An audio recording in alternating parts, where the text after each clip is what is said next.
Shalom, ladies and gentlemen. Welcome to the Israel Lighthouse. I'm Zach Waller, and I'm super excited to have you here with us today. It is Hanukkah, and here at the Israel Lighthouse, we're very excited about celebrating the Festival of Lights.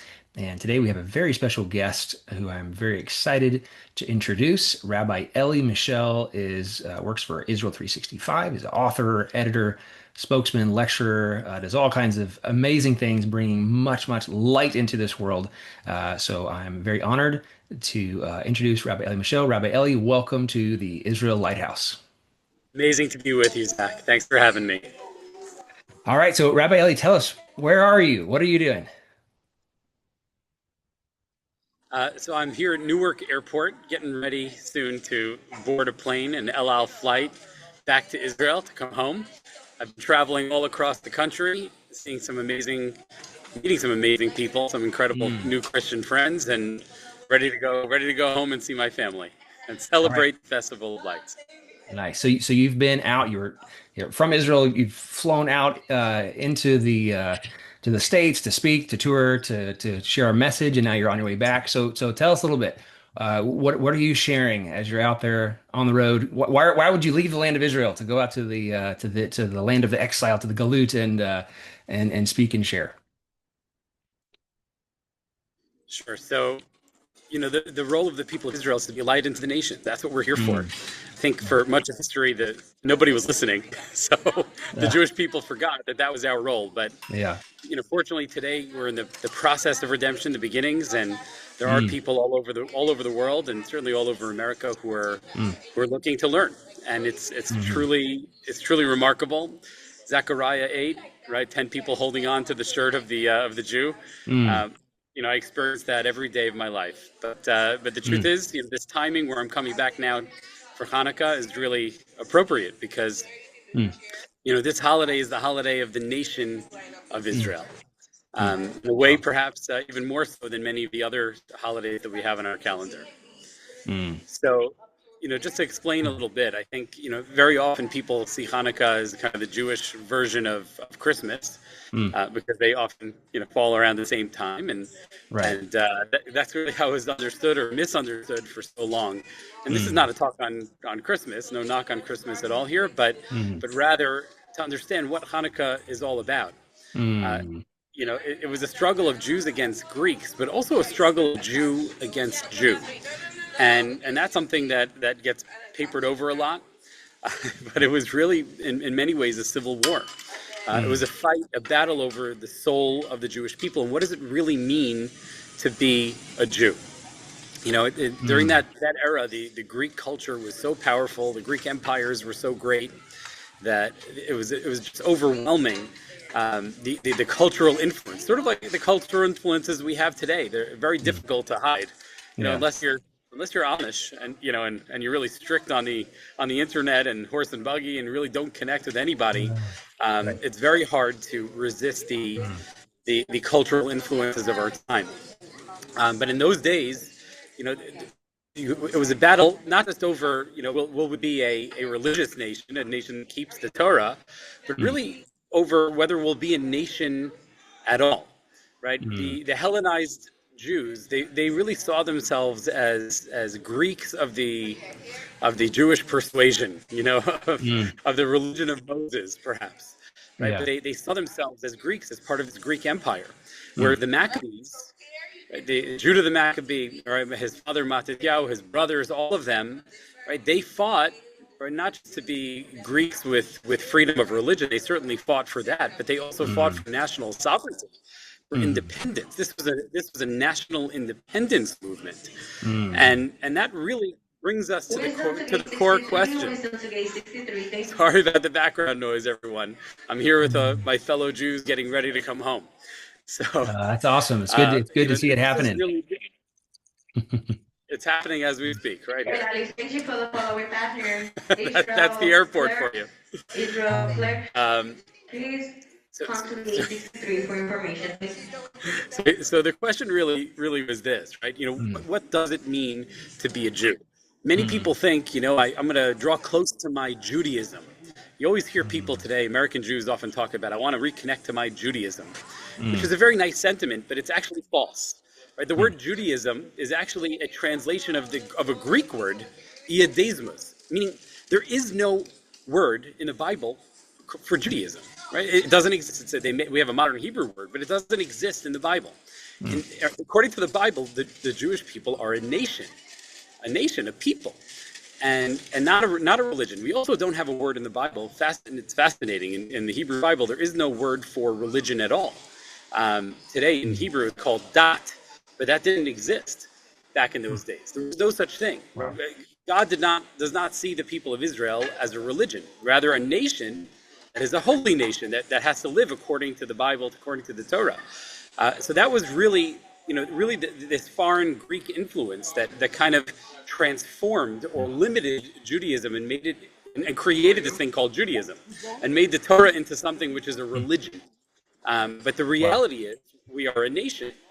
And a nation requires land, and we require specifically the Holy Land, the land of Israel, and it requires sovereignty. Sovereignty is critical. And that really is why we celebrate Hanukkah today. You could say that the accomplishments of the Hasmoneans were somewhat temporary.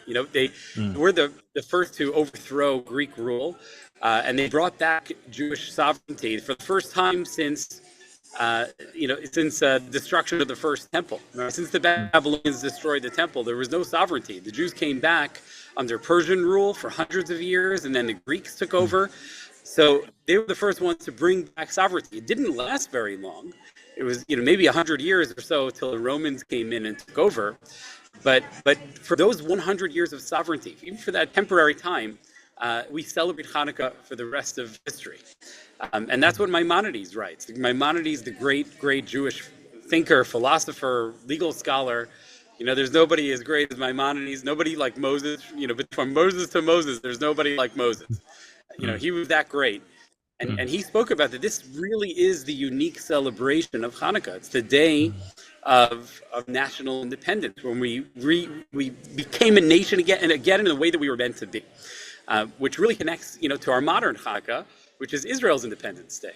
And that's really one and the same. And you could say that it's as great or even greater than Hanukkah, perhaps, because, thank God we're now approaching 80 years of sovereignty. It looks like we're going to, God willing, have many, many more, right, for all of eternity.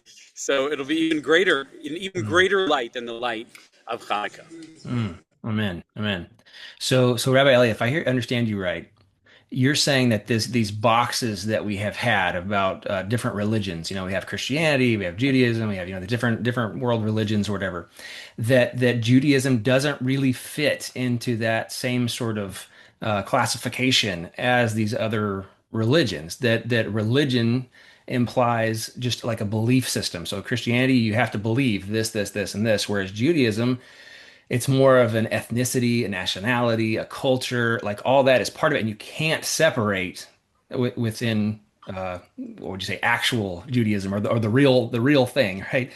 You can't separate the religion, the spiritual beliefs from the culture. And that's really what the Maccabees were fighting for, to save not just the religion, not just the beliefs, but the whole thing, the whole picture, the whole package that was there. Am I following correctly? Is that kind of the message that you're saying? It's exactly right. This is not a knock on Christianity, God forbid, but rather Yeah. they're two different things, right? Christianity is universal. It's a religion that can apply Right. across all nations and all cultures, and also doesn't necessarily seek to control nations, right?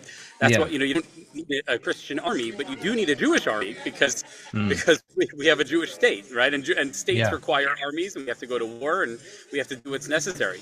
And this is why when you join the Jewish people, right? When Ruth joined the people of Israel, what did she say? She said, "Amech ami, Elokayach Elokai." Your nation is my nation, your God is my God. Before she even said, "Your God is my God," first and foremost, she said, "Your nation is my nation," right? Wow. She became a citizen of the people of Israel. And now we're not a regular nation. You also have to accept the God of Israel, but that's not, that doesn't even come first. The first and foremost, you must join the national destiny of the people of Israel. And that's also why we don't proselytize, right? We're not trying to make people into Jews, because making everybody into Jews would be like America saying all the French people have to be Americans, right? It's silly. In fact, and who wants them anyway? Uh, no knock on the French, sorry. Um, just a little one. But it's silly. It makes no sense, right? There's no goal Mm, to make other nations into your own nation, right? Individuals can mm, join if they would like, right? They right. certainly can, but we don't seek it out because we're a Mm, people and we're not a religion. So yeah. all of this is at the heart of Hanukkah. Mm. Yeah, yeah. Wow, it's really powerful. And I guess what I'm thinking is well, hey, could this mean, and it, I don't want to put words in your mouth, but could this mean that Judaism, as the whole healthy actual picture, the including the ethnicity and the culture and everything, actually could work together with Christianity, who is more universal, and that both working together could have kind of an anchor point, ethnicity, culture, God, breathed into culture and way of lifestyle, more culturally based in Judaism, but then within Christianity as more of a universal thing, that it could bring the message of God out to all the different cultures. And not necessarily say, hey, the culture has to change, but hey, the heart has to change. You have to, not be pagan, not do, not sin in the way that, that the nations go into paganity and that kind of sort of thing. Is it possible then that if Judaism takes its proper role of acknowledging its ethnicity and on those, reality of what it should be, what God's called it to be, and if Christianity takes this more universal side, that they could work together to bring about the redemption? Is that possible? It's 100% possible, absolutely. And we actually and we play different roles, right? Mm, Christianity as a religion has brought the Bible, has brought God to every mm, last island on this earth, right? To all the yeah. far corners of the earth. And Maimonides said Mm, explicitly that Christianity is paving the way to redemption. The people of Israel have a unique role as a nation, right? As a mm, nation, we have an army that has to be holy. We have an economy that has to be mm, holy, a government that yeah. has to be holy, and that's our unique contribution, where Mm, we have to teach other nations of the world how to have a holy government, a holy economy, a holy army. mm, I think we're on the way. It's not easy; it takes time, yeah. but that really is the unique role of the Jewish people. But Mm, it is Christianity that is bringing the knowledge of God, the foundation for all of that, upon which everything that we're teaching rests. mm, We can't teach a country how to be holy if they haven't heard of God, if they haven't read the right. Bible, right? Mm, So, right. in that sense, Jews and Christians are really working side by side, whether Mm, we realize it or not, mm. to advance the ultimate redemption. Wow. Well, I think this thought is really important because that is the question. Well, hey, how can we both be serving God if we're so different, right? But this kind of brings a little bit, maybe a little bit of meat on those bones of like, hey, well, no, it's actually good. We have to function in our own roles in order to bring about the redemption. So I think this thought is really important, and definitely. I guess it tells us how to be a Maccabee in our own ways, right? There's a specific way for you that you have to take on in order to be a modern day Maccabee, and my way of being a modern day Maccabee might be a little bit different, but both are critical to bring about the redemption. So I think that's a really really powerful Hanukkah message, and I really appreciate you bringing it to us all the way from New York as you're flying back to the land of Israel. So thank you so much, Rabbi Elie, for joining us and for sharing this very, very strong thought. Do you have one more thought before we wrap it up here, or have you summarized your basic idea? They're calling us soon, but If you're coming back I in would say like simply months, you everyone, better send Mm, to the think people with of me, Israel, if you can please. hear Thank me, you. are like the rubber band that brings together, mm, a bouquet of flowers. mm, The flowers of the nations of the world. We're not trying to make the flowers into us, right? mm, We're here to bring them together in mm, Jerusalem. They'll learn how to create a holy nation, build a holy nation, mm, and Jew and Christian will stand together mm, in the temple, in the third temple rebuilt, and we'll be mm. worshiping God together. There'll be a lot more of you guys than us. There aren't too many That's Jews, basic. and Uh, we'll be That's basic. worshiping God together in joy. Looking forward to that day.